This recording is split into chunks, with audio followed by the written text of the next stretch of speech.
On April 8th of this year, I did my first project, and 2 weeks ago, I gave project 9. And over the past 7 months, I was debating what I was going to inspire all of you with, but I realized that over the past 7 months, I've inspired you in all these speeches with different various underlying themes. And I wanted to take this opportunity to go over some of those underlying themes and refresh you on some of the things I've talked to you and shared with all of you over the past 7 months. If you remember my first project, Coming Back Stronger. And the key part of that speech that I wanted to highlight and remind you all is resilience. Is you have to be resilient in life. And another speech I gave, which was Homo sapiens to Homo exercens, where I talked about deliberate practice, and I talked about working hard, and that anybody that dreams through hard work can achieve whatever they want. That's what I mentioned in that speech. And I wanted to combine those two in the personal life story. And I wanted to give a disclaimer. I had to use resilience a lot of times in my personal life, and I wanted to say that hard work doesn't guarantee success. The great coach Pat Riley, when he was coaching the Lakers back decades ago, James Worthy, Kareem Abdul-Jabbar, and all those players, before his team went out to play in the NBA Finals, he told them, hard work guarantees you nothing, but without it, you won't get anywhere. When I first started in the Navy, I had a desire to do good. And I'm an overachiever a lot of times, and I wanted to overachieve. I got to a minesweeper, and nothing worked out for me there, no matter how hard I tried. I didn't get very good evals, and I didn't do good overall. And then I ended up kind of being like a pariah and being set to the side for my last 3 months. And they threw me in this maintenance position because the guy working in that job that we were going through inspections and needed help pushing paper. They said, just go do that your last 3 months and you go report to your next ship. And I went and helped them out with maintenance, and I learned a lot about the intricacies of the maintenance program in the Navy. And I got to my second ship, and I got there and they gave me some made-up job. I did that made-up job, I did it well, but it was a made-up job, so no big thing. And then somebody ended up getting hurt in the engineering department. If you remember, I mentioned about STEAM in one of my speeches, and I talked about that accomplishment in the Navy. And the person in that job got hurt, broke his leg, had to leave the ship, and the Navy wouldn't send him a replacement to replace that person. But the chief engineer on that ship saw that I was good at maintenance, and he said, Lieutenant Martinez, looks like you might be good for this job. And I said, yes, sir, I'll go ahead and take it. And I took that job, and I did very well due to my maintenance knowledge, because it was crucial at the time, because the ship was going through inspections that involved a lot of maintenance administration.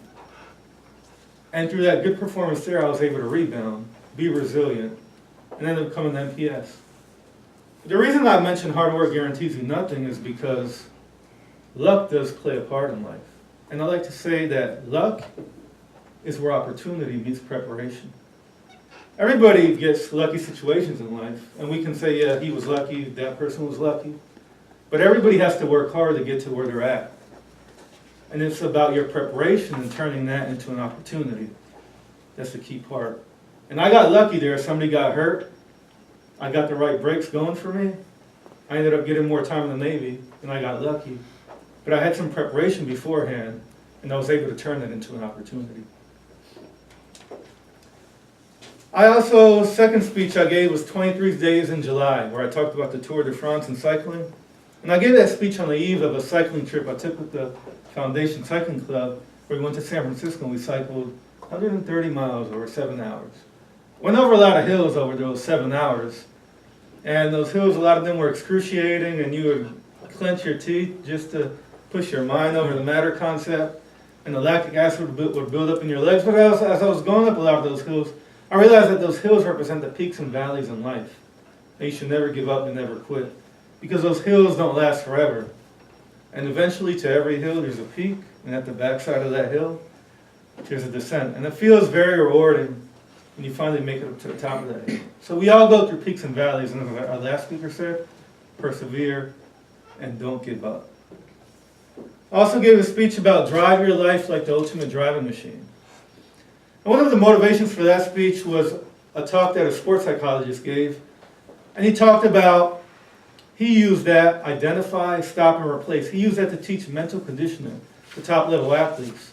But I argued that mental conditioning is something we all can use. And what a good friend told me, he said, always start your day with your focus all the way up here, at the highest state of mental conditioning possible. Because throughout your day, you're going to lose focus.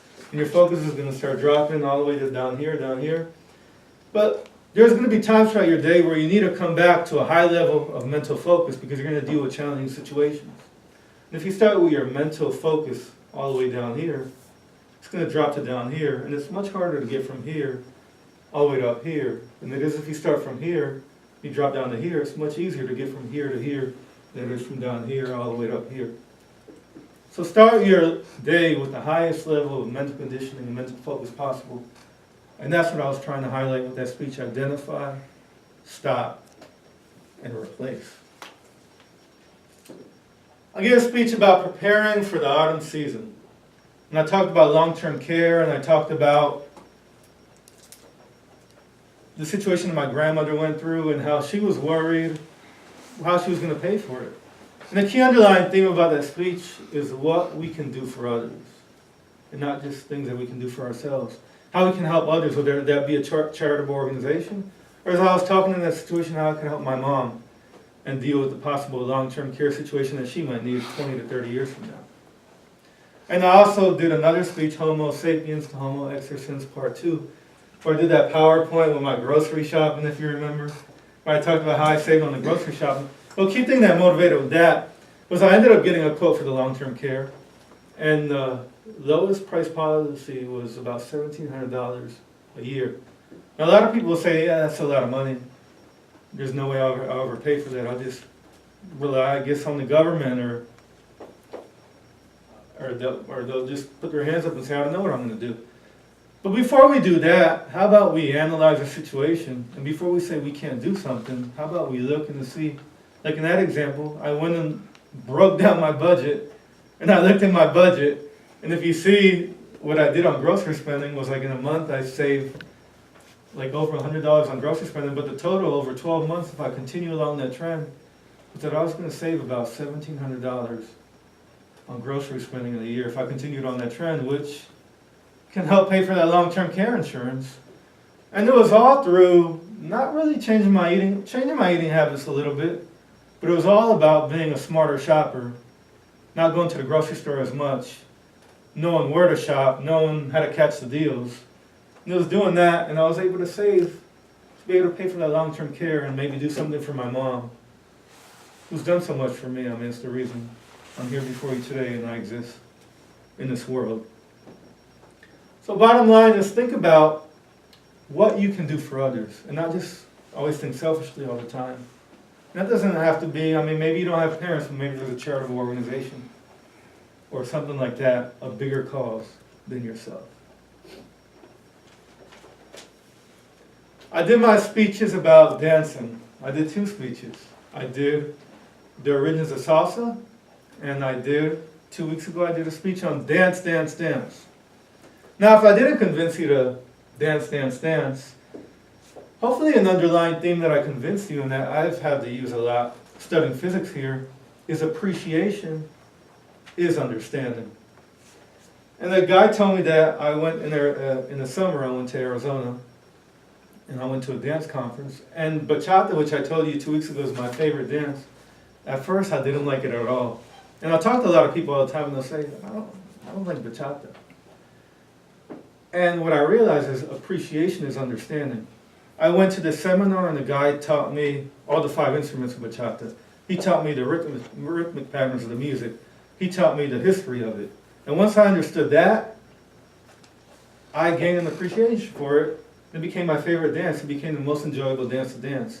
And he compared it to football. He said some people like football, some people don't like football. To some people, it's just guys standing there on the screen just trying to take some guy down. The reason they say that is because they don't have an appreciation for the sport. So how do you apply that in your personal life? Well, in my personal life, I came here and they told me I'm going to study physics. And at first it wasn't too hard, but lately it's been getting pretty hard. The concepts have been getting a lot harder. I've been having to come here on the weekends, study a lot. And even though I get paid to come to school, I mean, that's not a lot of times enough motivation to go that extra mile, to be here on the weekend versus watching a movie, to study for an exam late at night versus going to bed. And the way I've developed the motivation lately to really work hard in physics is I started to learn about the big people, Fermi, Einstein, Newton, and what they've done for us. And I've gained an appreciation because I've found out how they've made the world better for us. And it motivates me each and every day to work hard. Bottom line, thank you for your support over the past 7 months. And thank you.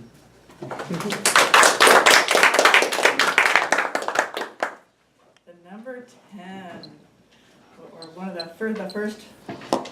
first milestone in Toastmasters. So I'm very honored to be here to lead your evaluation of your number 10. It's been wonderful to watch you progress through this speech series.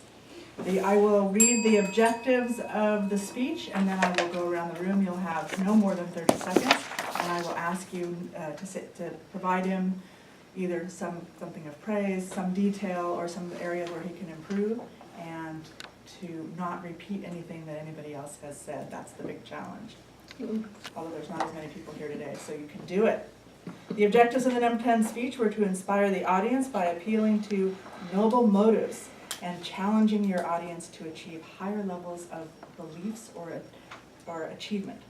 And then appeal to the audience's needs and emotions by using stories and quotes and anecdotes, and then avoid using notes. So I'll go ahead and start on this side. Jack. Michael, I really have enjoyed your speeches and taking us on a retrospective back through those speeches and explaining what you were trying to inspire. I thought was a novel approach, and I think it came off well. What I took from your speeches was prepare, examine yourself, find opportunity, and dance. Michael, something I've always noticed in your speeches is that you have a very great projecting voice. And something that I noticed different today was that you had a really good variety of usage of your voice. And I think that really lends itself to a very natural, conversational type speech. So coupled with your facial expressions, your gestures, and your variety of usage when you use your voice, it really made it feel like a conversational, natural speech. And Michael, I think what you did here today, better than any other time, was sort of the how you say it. So it was obviously you had prepared for this, had rehearsed it, and then you were smooth with your delivery. I think some of the golden nuggets that you had throughout, the luck equals preparation, meeting opportunity, was awesome. It's something that I'll think about as I leave and I walk out here. And then finally, I'm glad that you only danced twice because I didn't miss either one of them. And I had a fear that he had danced 3 times and I missed once. Michael, I particularly liked when you're relating all of your different speeches that each one really connects with the audience. I think all of us could relate, to all the different subject matter, and that's mostly what I, without repeating. Appreciation is understanding. Yes, it is. You're a commanding, powerful speaker, and it's been such a pleasure to hear every single word. Cha cha cha.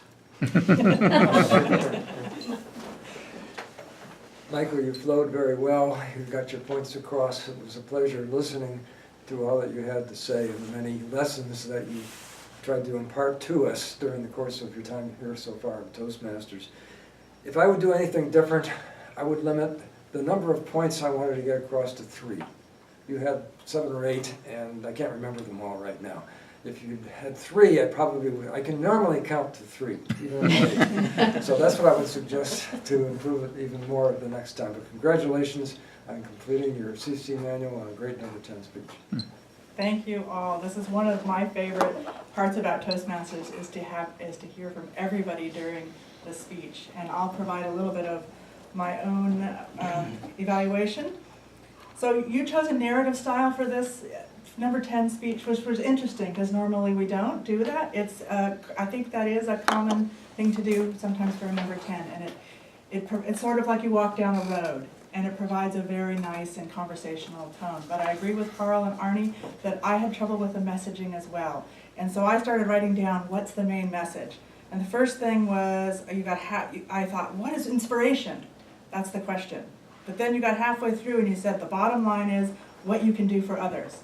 So, okay, wait, that's not it. And at the end, it was, thank you for your support. And so pulling those all together and telling us those in the beginning will help lead us down that path with you. But the presentation style was very good, very accessible one thing I noticed is that you did use your notes, and it held you a little bit to the lectern. And so I loved your facial expressions, because they were very, very expressive, and your body movement with your hands, but with your body, you could have made a little bit more points by moving around a little bit more. And I think that is the direction that I would go. One of the things I think of when you want to try and get away from notes is that you have an outline and then an outline within that, so that when you're saying things, it keys you to what you're going to say next. Something like, what's wonderful about this is you get a chance to discern whether or not you had a successful speech. And then within that, you move forward through the other points of your speech. So that's just a couple of points for what to do in the future. We hope that you continue coming, and it was just really, really wonderful to hear all of your speeches. Thank you.